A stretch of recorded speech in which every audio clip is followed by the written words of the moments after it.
फरीदाबाद के white collar terror module से जुड़े डॉक्टर मुजम्मिल शकील और डॉक्टर शाहीन शाहिद से पूछताछ में एक दो नहीं कई चौंकाने वाले खुलासे हुए हैं। रिपब्लिक भारत ने जो एक्सक्लूसिव खुलासा किया है वो खुलासा क्या है, इन गुनहगारों का कबूलनामा क्या कहता है, और जब आप इनके कबूलनामों को सुनेंगे तो आपके पैरों के तले से जमीन खिसक जाएगी। रिपोर्ट आपको दिखाएंगे।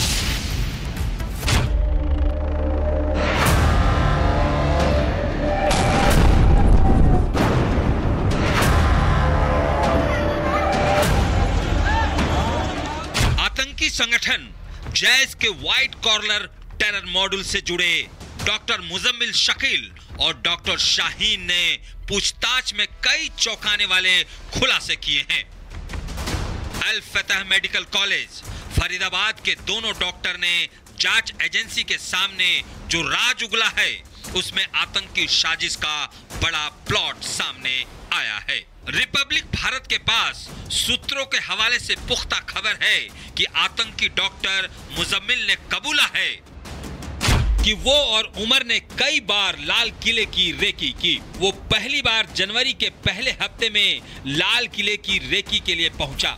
लाल किले की रेकी के लिए उन लोगों ने सबसे ज्यादा भीड़ वाला दिन चुना, लेकिन शक था कि कोई संदिग्ध उनके पीछे पड़ा है। 26 जनवरी को दिल्ली में आतंकी हमले का उनका प्लान रेडी था, जो जैश के हैंडलर से टेलीग्राम के जरिए संपर्क में था। आतंकी हमले की प्लानिंग ऑपरेशन सिंदूर का बदला लेने के लिए था, जिसमें मसूद अजहर का परिवार मारा गया। शाहीन को जब गिरफ्तार किया गया, उसके फोन, उसके लैपटॉप को खंगाला गया तो ना सिर्फ दिल्ली इनके रडार पर थी, बल्कि यूपी के दो बड़े शहर जिसमें अयोध्या और वाराणसी, उसके ट्रेसेस शाहीन के फोन से मिले हैं। हालांकि कुछ ऐसे नंबर भी मिले हैं जो कि टेलीग्राम जो ग्रुप है उससे जुड़े हुए थे।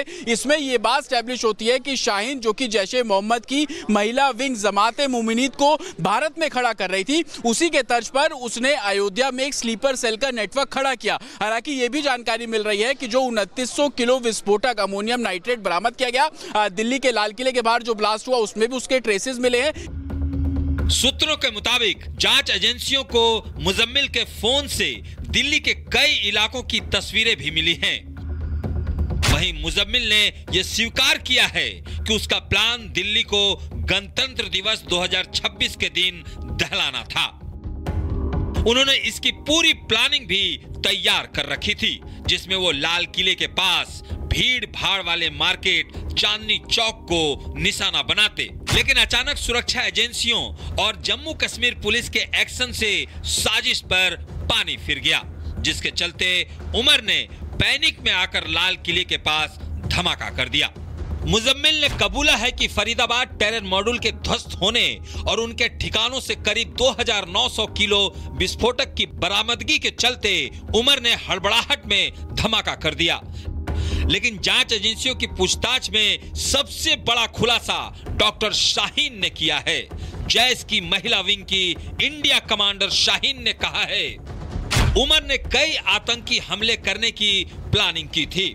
मुजम्मिल आदिल 2 साल से विस्फोटक इकट्ठा कर रहे थे। उमर अल फतह विश्वविद्यालय में प्रोफेसर था। परवेज, मुजम्मिल और आदिल एक ही चैट ग्रुप के मेंबर थे। उसका भाई परवेज भी कट्टरपंथी सोच रखता है। उमर के पास हुंडई i20 के अलावा भी एक और कार थी। उसे जैश की तरफ से महिलाओं को भर्ती और ऑपरेशनल सेटअप करने का टास्क मिला था, जिस पर वो काम कर रही थी। वो और उसके साथी टेलीग्राम चैट ग्रुप से पाकिस्तानी हैंडलर से निर्देश लेते थे। सूत्रों के मुताबिक डॉक्टर मुजम्मिल और डॉक्टर शाहीन के कबूलनामे की पुष्टि उस टेलीग्राम चैनल से भी हो चुकी है, जिसमें कई पाकिस्तानी हैंडलर से संदेश मिलता था और जिनके इशारे पर उमर, आदिल और मुजम्मिल फरीदाबाद में 2 अलग-अलग घरों में हथियार और विस्फोटक जमा कर रहे थे। Bureau report, Republic Bharat.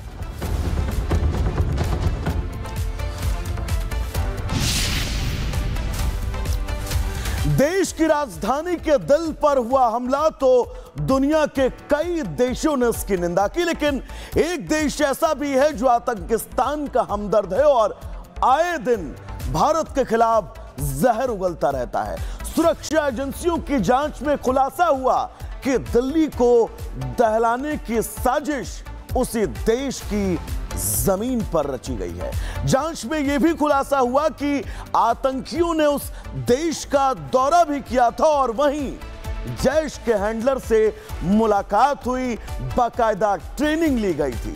कौन है वो देश जो भारत का दुश्मन नंबर 2 बना हुआ है? इस रिपोर्ट के जरिए हम आपको समझाते हैं।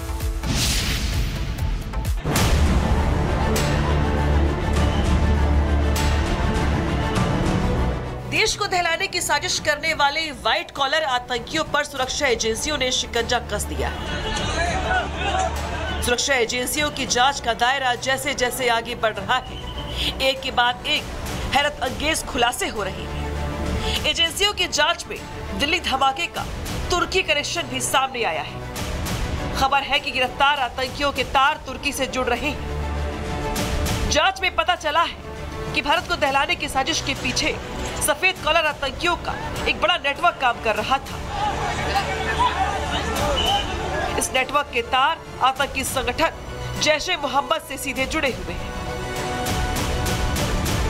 धमाके की योजना भी विदेश में ही बनाई गई थी। ऐसा इसलिए क्योंकि धमाके के मुख्य किरदार उमर और डॉक्टर मुजम्मिल का तुर्की कनेक्शन सामने आया है। मुजम्मिल और उमर ने तुर्की की यात्रा भी की थी और वहीं पर जैश-ए मोहम्मद के हैंडलर से मुलाकात कर धमाके की पूरी स्क्रिप्ट लिखी गई थी। सुरक्षा एजेंसियों की जांच में सामने आया है डॉक्टर उमर और डॉक्टर मुजम्मिल तुर्की का दौरा कर चुके हैं। दोनों आतंकियों के पासपोर्ट से इस बात के संकेत मिले हैं। दोनों ने तुर्की दौरे के दौरान खौफनाक प्लानिंग की थी। आशंका है कि तुर्की से जैश-ए मोहम्मद निर्देश दे रहा था। तुर्की से ही भारत को दहलाने के निर्देश मिल रहे थे। धमाका कब और कहां करना है, इसकी सटीक जानकारी मिल रही थी। दोनों को यह बताया गया था कि टारगेट प्लान करके कैसे फैल जाए। पुलिस ये भी पता लगा रही है कि क्या दोनों किसी विदेशी के संपर्क में थे। इस बात का भी पता लगाया जा रहा है कि क्या इन्हें ट्रेनिंग भी मिली थी। दोनों आतंकी टेलीग्राम ग्रुप ज्वाइन करने के तुरंत बाद तुर्की गए थे। बाकायदा पासपोर्ट में वो स्टैंप मिली है और ये भी जानकारी मिल रही है मुजम्मिल से। जब इस तुर्की यात्रा के बारे में जानकारी जुटाई गई तो मुजम्मिल का ये कहना है कि वो अपने निजी काम से गया, लेकिन सख्ती से पूछताछ की गई है। उसके फ़ोन को खंगाला गया तो कुछ ऐसे नंबर थे जो विदेशी नंबर थे जो कि तुर्की को भी स्टैब्लिश करते हैं। ये भी अभी तक की लीड में निकलकर सामने आया है कि वहाँ पर वो जैश के किसी कमांडर से मिले थे जिसने आगे किस तरीके से भारत में इस व्हाइट कॉलर विंग को स्टैब्लिश करना, खड़ा करना, उसके बारे में डायरेक्शन दी थी। ये भी जानकारी मिल रही है कि तुर्की में मिले जैश के हैंडलर के जरिए कुछ नंबर दिए गए थे और ये बताया गया था कि दिल्ली से सटे हुए फरीदाबाद के ये इलाके हैं, यहाँ पर आप अपना स्टोरेज रूम बना सकते हैं। ये तमाम जानकारियां जो है वो उस हैंडलर के जरिए जो मुजम्मिल है उसको दी गई थी। आपको बता दें कि तुर्की वही देश है जो भारत के खिलाफ आए दिन जहर उगलता रहता है। पाकिस्तान और आतंकियों का खुला समर्थन भी करता है। जानकारों की माने तो तुर्की अपनी लोकेशन की वजह से आतंकियों के लिए सबसे सुरक्षित ठिकाना है। इस्लामिक स्टेट से जुड़ने वाले ज्यादातर आतंकी तुर्की का ही पहले दौरा करते हैं। यही वजह है कि तुर्की को सीरिया का बैकडोर भी कहा जाता है। वहीं दिल्ली धमाके से जुड़े आतंकियों का तुर्की कनेक्शन सामने आने के बाद सुरक्षा एजेंसियां सतर्क हो गई है। अब सवाल ये है कि क्या तुर्की अब भारत के खिलाफ आतंक का अड्डा बन रहा है? दिल्ली धमाके के बाद तुर्की का भारत के खिलाफ बयान और पाकिस्तान का समर्थन कुछ ऐसा ही इशारा कर रही है। दिल्ली धमाके पर तुर्की का दोगला चरित्र उजागर हुआ। दिल्ली ब्लास्ट पर तुर्की ने दोगला बयान दिया है। तुर्की ने दिल्ली धमाके को आतंकी घटना नहीं बताया। पाकिस्तान में हुए धमाके को तुर्की ने आतंकी हमला कहा। मतलब तुर्की और पाकिस्तान की जुबान लगभग एक जैसी है। पाकिस्तान और तुर्की एक साथ मिलकर काम कर रहे हैं। दोनों देश एशिया में अस्थिरता फैलाने की कोशिश कर रहे हैं। दोनों ही देश इस्लाम के नाम पर नफरत का जहर फैला रहे हैं।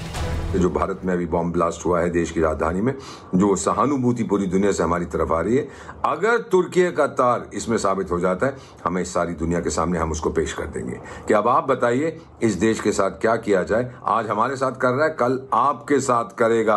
अगर आप इस्लामिक देश हैं या नहीं हैं, इसको कोई फर्क नहीं पड़ता। ये सिर्फ बस वो सोचता है कि जो मेरी बुद्धि है वो सबसे ज्यादा है। और अब अगर तुर्की को मार पड़ने वाली है किसी से, ग्रीस से या किसी और से, तो फिर इसकी गलती सिर्फ तुर्की की होगी, उसको भुगतना पड़ेगा। हालांकि भारतीय विदेश मंत्रालय ने पाकिस्तान और तुर्की के बयानों को भ्रामक और तथ्यहीन बताया है। भारत की ओर से साफ कहा गया है कि जांच एजेंसियां तथ्यों के आधार पर काम कर रही हैं और जल्द ही सच्चाई दुनिया के सामने आएगी। मंत्रालय के प्रवक्ता ने साफ कर दिया है कि कुछ देश भारत की छवि को धूमिल करने के लिए सुनियोजित अभियान चला रहे हैं, लेकिन भारत आतंकवाद पर अपनी नीति से 1 इंच भी पीछे नहीं हटेगा। बहरहाल दुनिया इस बात को अच्छे से जानती है कि पाकिस्तान और तुर्की इस्लाम के नाम पर दुनिया भर में जहर फैला रही है।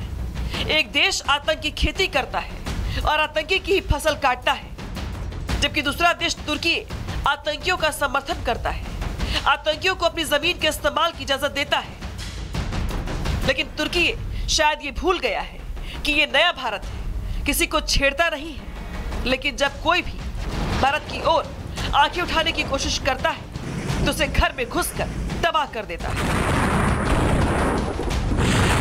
Bureau report, Republic Bharat.